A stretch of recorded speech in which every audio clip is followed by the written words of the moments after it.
Hi, I'm Ryan Szymanski, curator for Battleship New Jersey Museum and Memorial. Today we've got another video in our ship comparison series.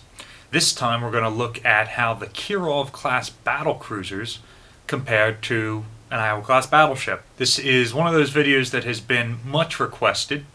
So, as a reminder, if you have any comparisons you'd like to see us make, drop them in the comments section down below. We've got a list of a couple you guys have made that'll be coming out in the next couple of months, but let us know what you want to see compared to an Iowa Class battleship. Just a reminder, we compare things to an Iowa Class battleship because we have an Iowa Class battleship. Maybe an Iowa isn't the most direct comparison to a ship, but this is a ship that you can come out and see in 4 different places across the United States.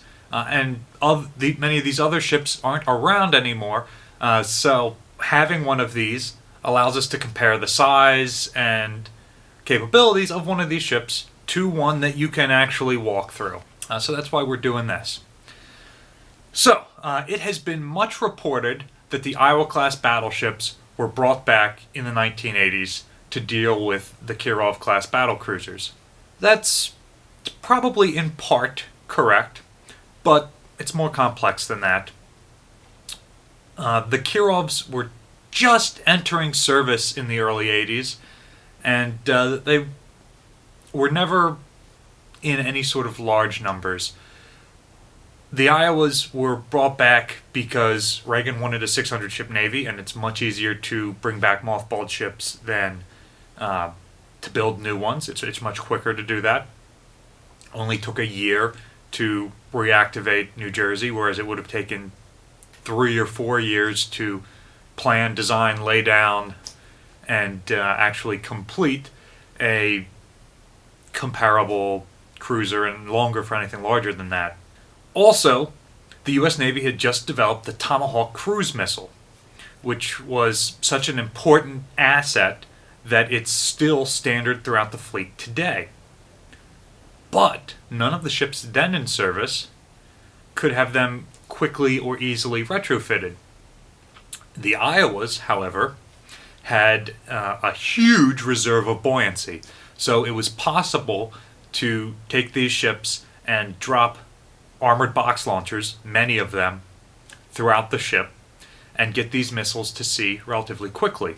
And then that proved it was capable to bring back other than frontline cruisers and destroyers and drop a handful of armored box launchers on them while we waited for the early Aegis missile and vertical launch tube equipped Ticonderoga and Arleigh Burke class destroyers, which can actually carry the sorts of batteries that were needed. But those didn't come around until the 80s, the later 80s, and the early 90s. So the Iowas were a way to get these weapons to sea immediately and to test them. And then, of course, there are the threat of the Kirov. And honestly, the Iowas aren't the greatest response to the Kirovs. The Kirovs have some really high-performance, long-range missiles that NATO just didn't build anything comparable to. So it's much better to fight a Kirov with a couple of American destroyers or a carrier battle group than to do the hypothetical Iowa versus Kirov that we're going to talk about today. All of that said, the Iowas absolutely scared the pants off of the Soviet Union. They could damage an Iowa, and they could probably damage an Iowa before it got close, assuming they detected it first. They didn't believe that they could reliably sink an Iowa Class battleship. And that's probably true. So, for this scenario, we're going to look at the Iowas in the 1980s, and we're going to think about it as a one-on-one engagement. One Kirov Class battleship versus one Iowa Class battleship. The Soviet Union ended up building 4 Kirovs, although they had plans for 6 hulls. We'll get into that in a minute. And the United States Navy had 4 Iowa Class battleships in the 1980s, although they had originally planned to have 6. Not originally, but by the end of World War II they had 6 hulls authorized.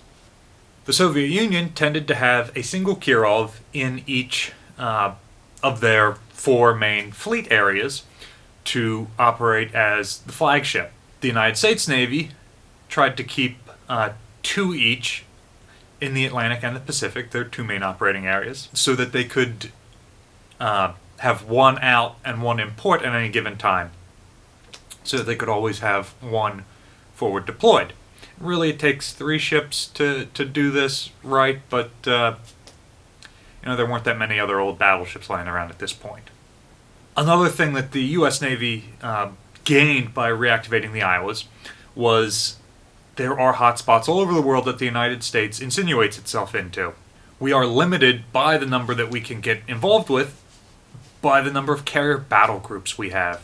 During the Reagan administration, there were 15 of these, of which 1/3 could be expected to be forward deployed at any given time. Another 1/3 was undergoing maintenance, and the final 1/3 was either in transit or undergoing training.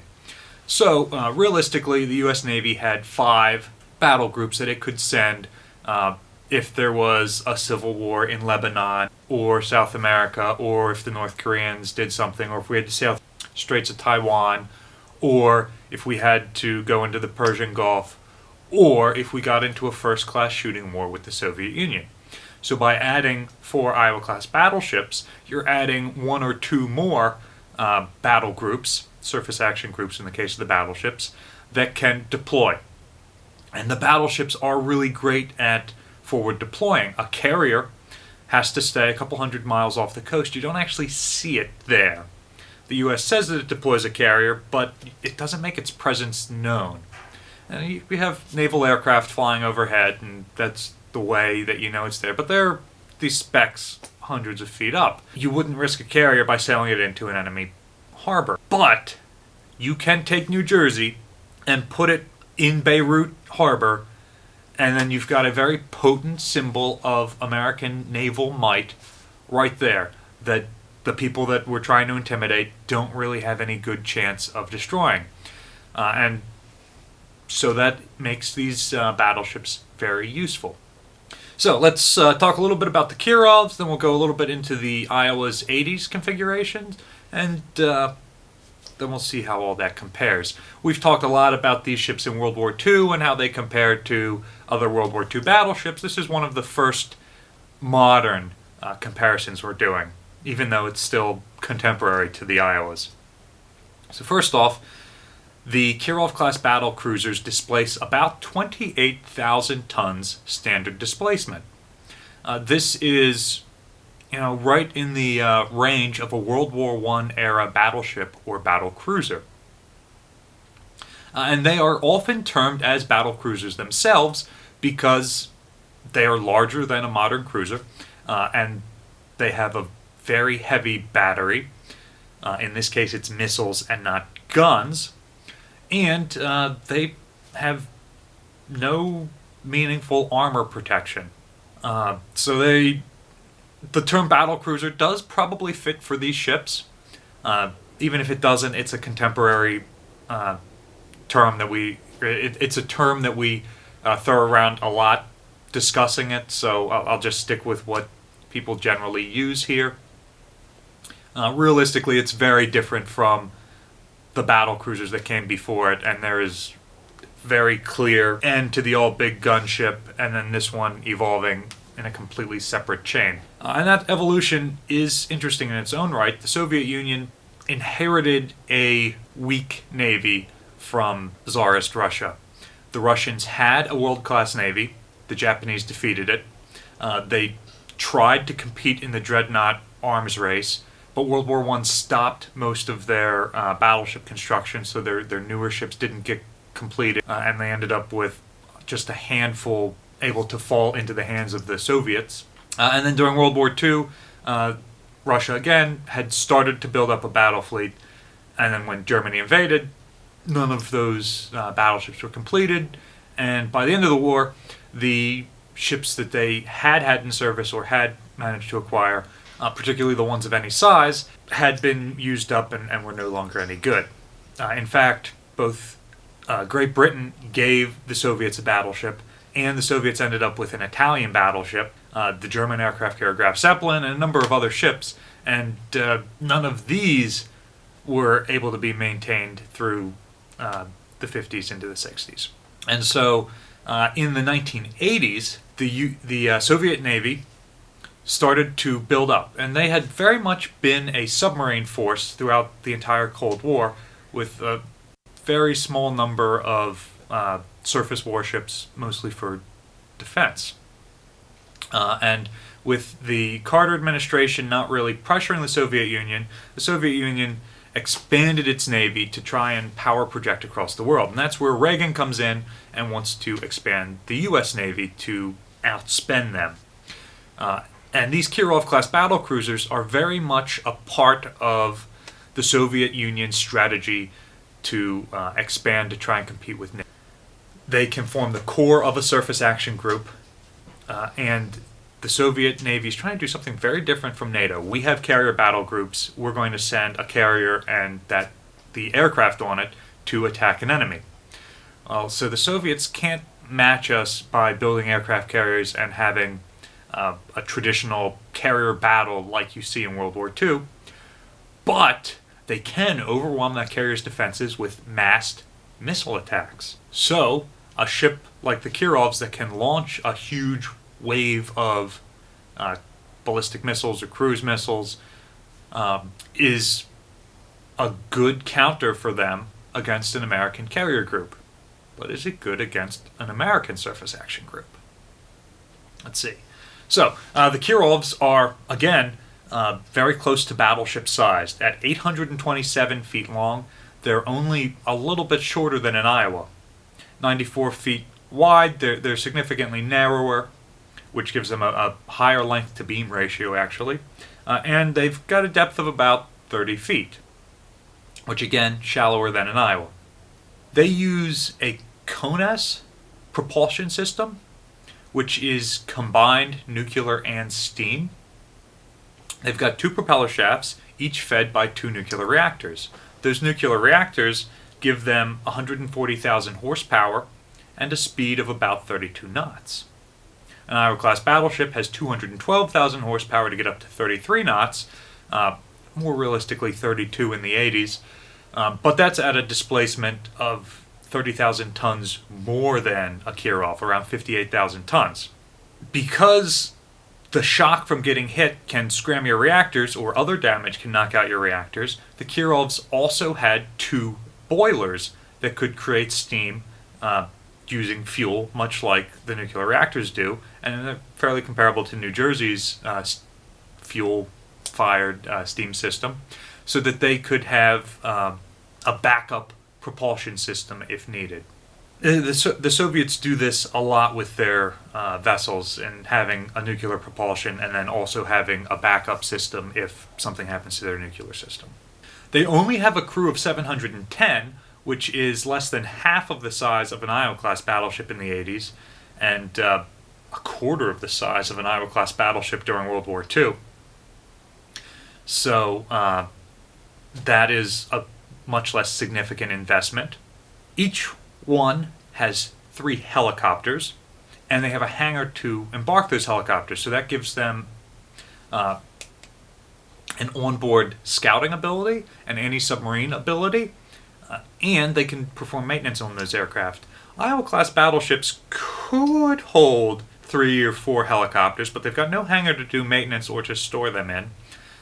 And I'm not sure that any were ever officially assigned to the battleship and embarked, or if the battleship's helipads were just used to land helicopters from the other ships in the fleet that did have hangars.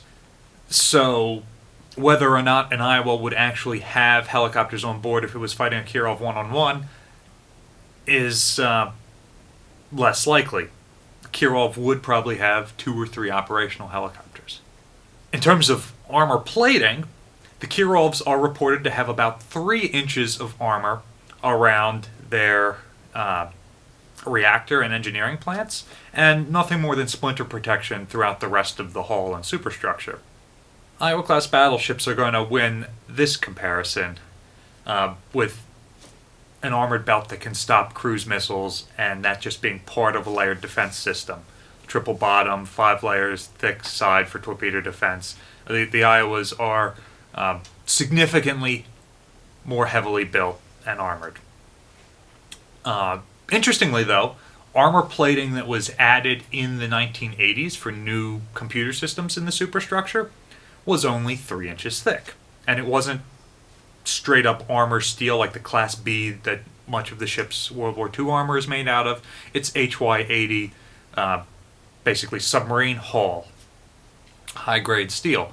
So, the armor that we're installing in these ships in the 80s is comparable to what the Soviets are using on their ships in the 80s. And I have to assume, although I'm not familiar with any missile tests against armor, I have to assume that if the Navy was using 3 inches of armor plate, that they thought that that was about what it would take to deter a cruise missile. So, let's get down to the battery.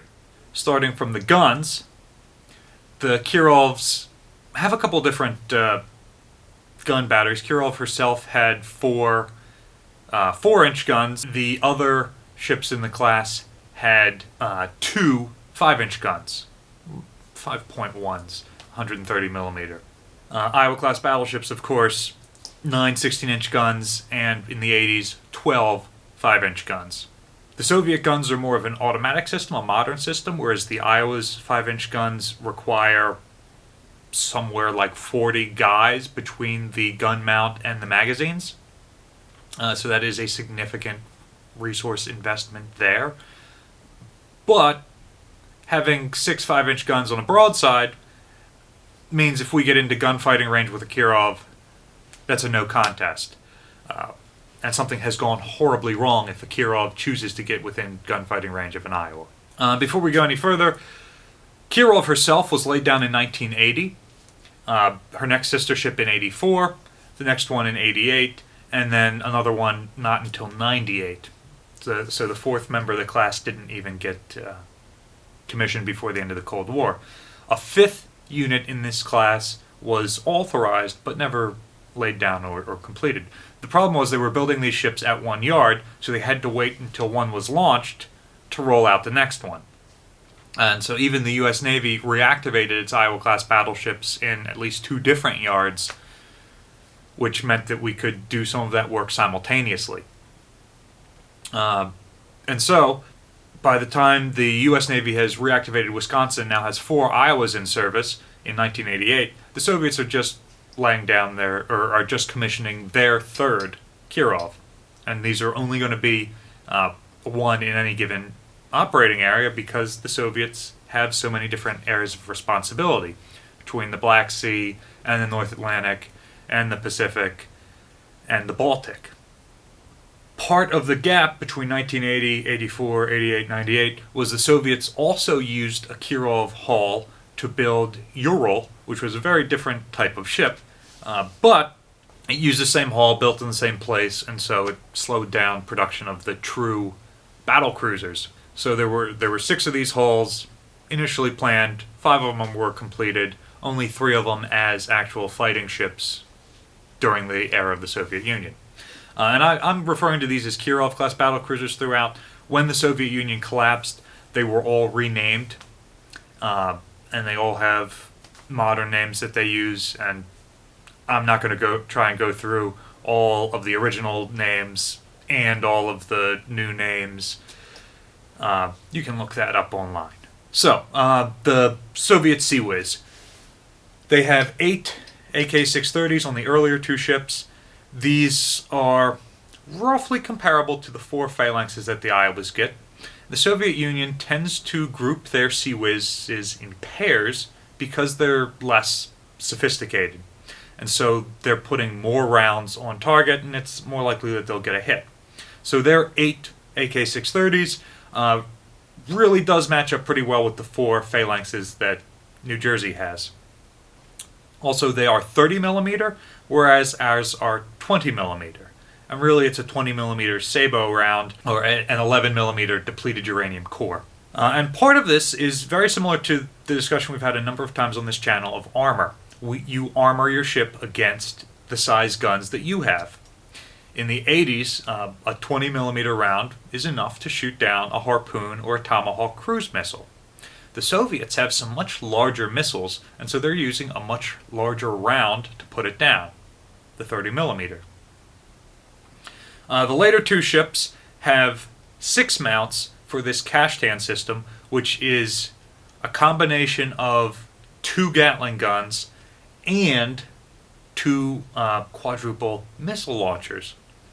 So that system mostly antedates the Iowa class, so we're not really going to talk about it here and comparing them in a fight.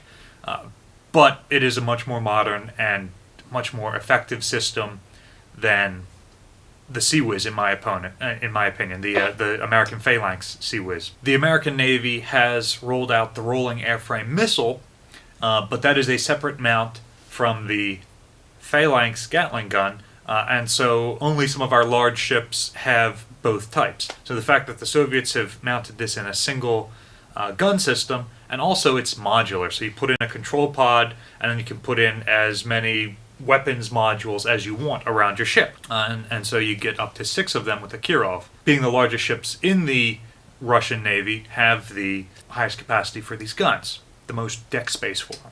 Going into anti-air, again, the different ships have different levels of missiles, so we're just going to talk about the earlier systems in the 80s when a fight between an Iowa and a Kirov was possible. That would be 96 Grumble missiles and 40 Gecko missiles. And so these are surface-to-air missiles that could be used to shoot down aircraft or incoming missiles. The Iowa Class battleships do not have any comparable system. The Sea Sparrow was looked at as a possible installation on these vessels, and had it worked, they might have removed another pair of 5-inch guns to drop in a pair of octuple Sea Sparrow missile launchers, which still puts the Iowas at a disadvantage in numbers of missiles. But the Sea Sparrow was determined to not be able to survive the concussion of the ship's 16-inch guns, which is why it ultimately was not installed. That's the stated reason. There's probably also a cost reason as well. Secretary of the Navy Lehman was trying to reactivate these ships cheaply. That was the whole way he was able to sell them to Congress. And so, as he reached a certain cost threshold, he couldn't throw in more things like Sea Sparrows. So maybe it is, in fact, the concussion of the guns. Maybe they could have found a way to mount them in the superstructure somewhere, or maybe it was just cost. Either way, the Iowas don't really have an anti-missile system. And so they've only got the close-in weapon systems. They've got no way to engage missiles at long range. It was looked at in the 90s, upgrading these ships with vertical launch tubes, which could then accommodate surface-to-air missiles like the SM-2 or the contemporary SM-6, but this was never an option for the Iowas in the 1980s. And so they would have to rely on the other ships in their fleet for that sort of air defense warfare. And the Iowas always operated as the center part of a battleship battle group, so they would have had usually a cruiser with them that was the designated air defense warfare platform. New Jersey operated a lot with the cruiser Long Beach as the flagship of Battle Group Romeo and the air defense warfare platform. And she did have the twin-arm bandits for shooting SM-2s. She was not equipped with an Aegis radar system, though. By the end of the 1980s, New Jersey was operating alongside Ticonderoga class cruisers with vertical launch tubes and Aegis missiles. The battleships also don't have anti-submarine capability. If they have a helicopter embarked, the helicopter might have a dipping sonar, and it might be able to carry an anti-submarine torpedo. I don't believe the battleships carried any such torpedoes to arm aircraft, so this would have to come from an escorting vessel, and they didn't have any sort of receiver for listening to the sonar that the aircraft is picking up. So we would have to have a helicopter embarked with torpedoes to form our anti-submarine. We relied exclusively on the other ships in our battle group. And just like the anti-air warfare defense ship, there would be an anti-submarine warfare defense ship, or an undersea warfare defense ship designated. And even though multiple ships in the battle group would be able to do that, there would be one coordinating it. That was usually one of the destroyers in Battle Group Romeo, in New Jersey's case. Kirovs, again, they've got the 3 helicopters embarked, which can do this. The Starfish, which is an anti-submarine rocket torpedo sort of thing that can even have a nuclear warhead, or a traditional anti-submarine torpedo, and they had anti-submarine rockets on board. So they had the ability to both detect submarines with their own sonar or with their airborne assets, and then engage it either with their airborne assets or a variety of onboard assets. So they are much more multi-purpose than the Iowas. If we're doing a one-on-one battle, this is great. The jack of all trades tends to win the one-on-one battles. If you are forming the part of a battle group, it's a bunch of useless, redundant weight, and it would have been much better to have a pure surface attack vessel in the Kirov and then escorting vessels around it, which is the route that the U.S. Navy goes. And then, of course, we come to the anti-ship missiles. The Kirovs were built around 20 SSN-19. Shipwreck is the NATO reporting name. Granite is what the Soviet Union calls them. Missiles. These have a range of just under 300 miles, and they are big frickin' anti-ship missiles, and they go at high speed. They go faster than the speed of sound, which NATO missiles tend to be slower and much smaller and shorter range. The Soviet Union / Russia and China have built a tremendous number of powerful long-range anti-ship missiles, and NATO really hasn't prioritized that, partially because there are very few surface threats in the East, we'll call them. So, we finally come to the part of who wins. In a one-on-one fight, both ships have fairly state-of-the-art, for the 1980s, detection equipment. And both ships could probably detect the other around a range of 50 miles. If you're using satellites and other assets, maybe you can extend that detection range out further, which is important because both ships have missile systems that can engage the enemy at farther than their own detection range. The 50-mile range of the surface detection equipment kind of negates the whole usefulness of the Granite / Shipwreck anti-ship missiles and their nearly 300-mile range. This battle is a detection battle. Whoever detects the enemy first wins. If there's no other assets there, I think the Kirov is going to win this one. They can use their 3 helicopters for scouting. Maybe the Iowa has a helicopter on board.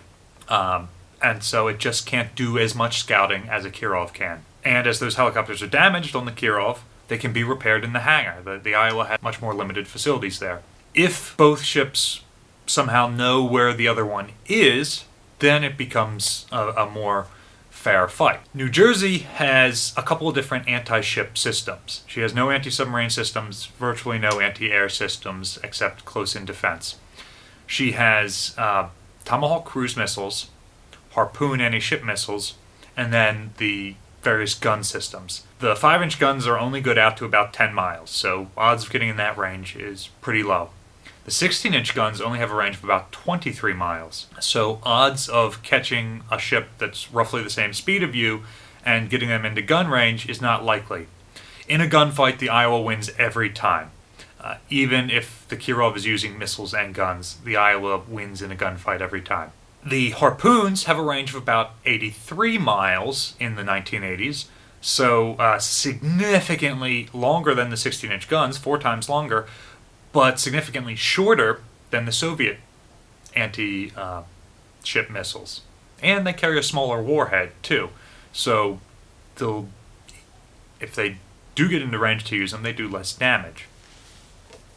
The Tomahawks come in 3 different flavors.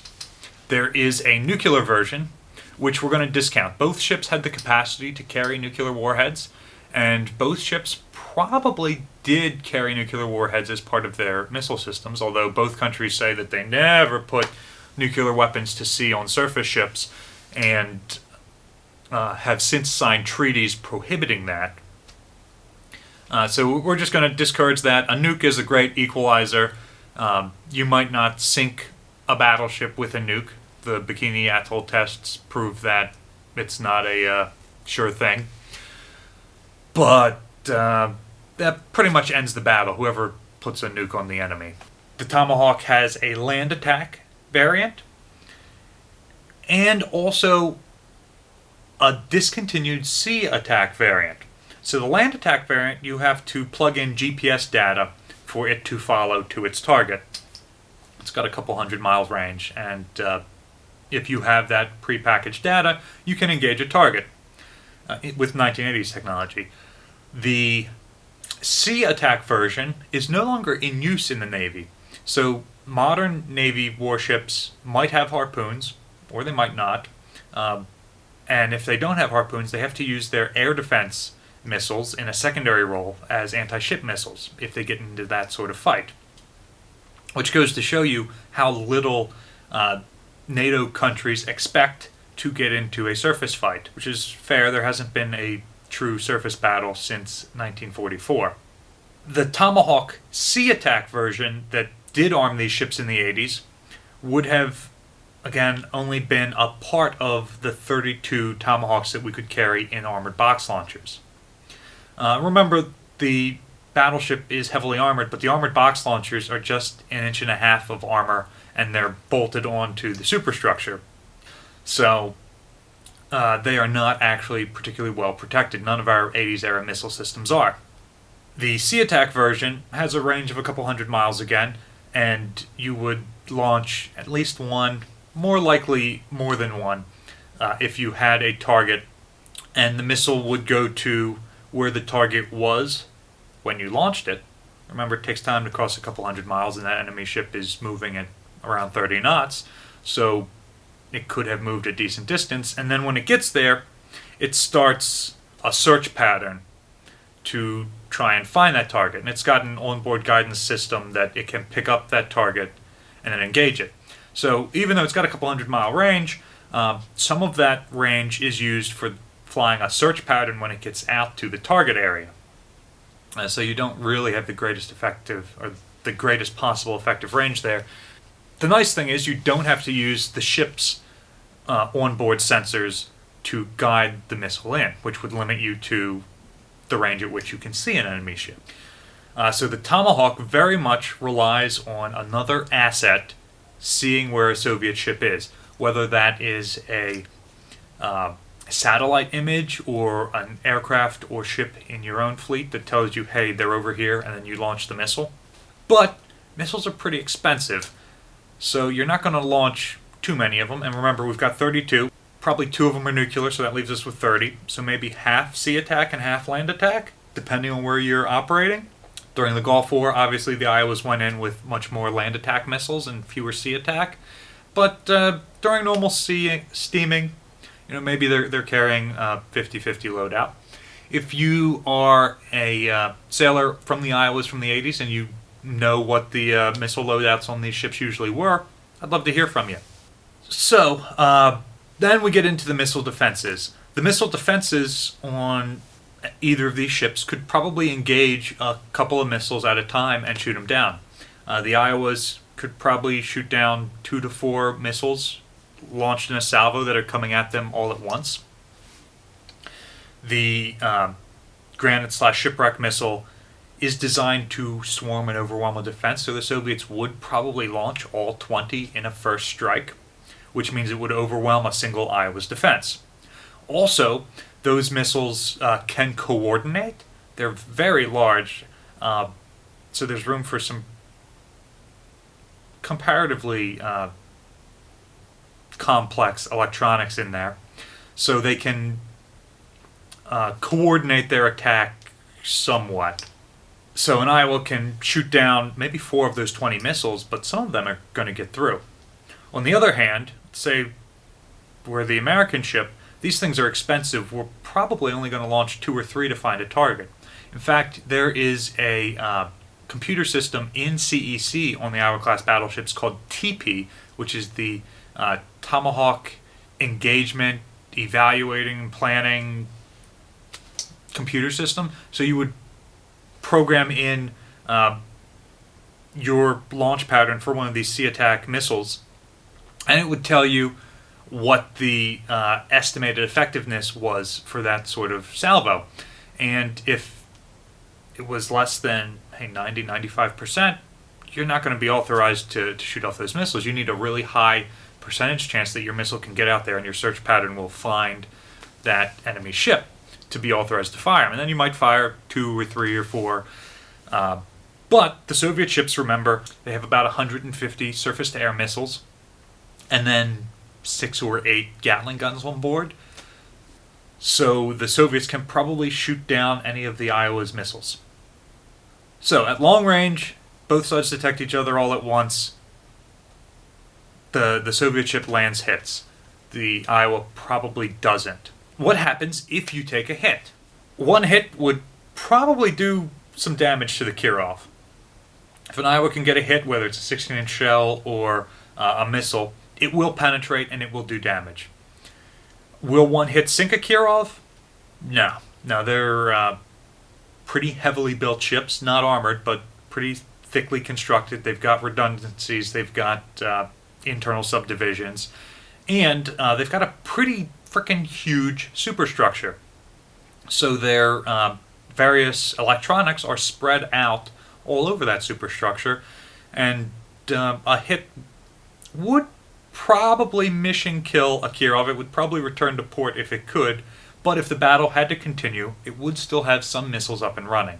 In Iowa, if we take a hit, let's see, if it hits the hull of the ship, it comes in low and hits the hull, it probably leaves a black scorch mark. You see this on Missouri when she's hit by a kamikaze in 1945. It's not going to punch through the shell plating, it's not going to reach the armored belt, it's not going to do any significant damage. If it hits the superstructure, well, our missiles and electronics that were bolted on in the 80s are a lot less armored than the rest of the ship. The Soviets aren't going to be able to take out a 16-inch gun turret, but they could take out an entire battery of harpoons or tomahawks. Or, more importantly, the electronic sensors that we use to gather targeting data.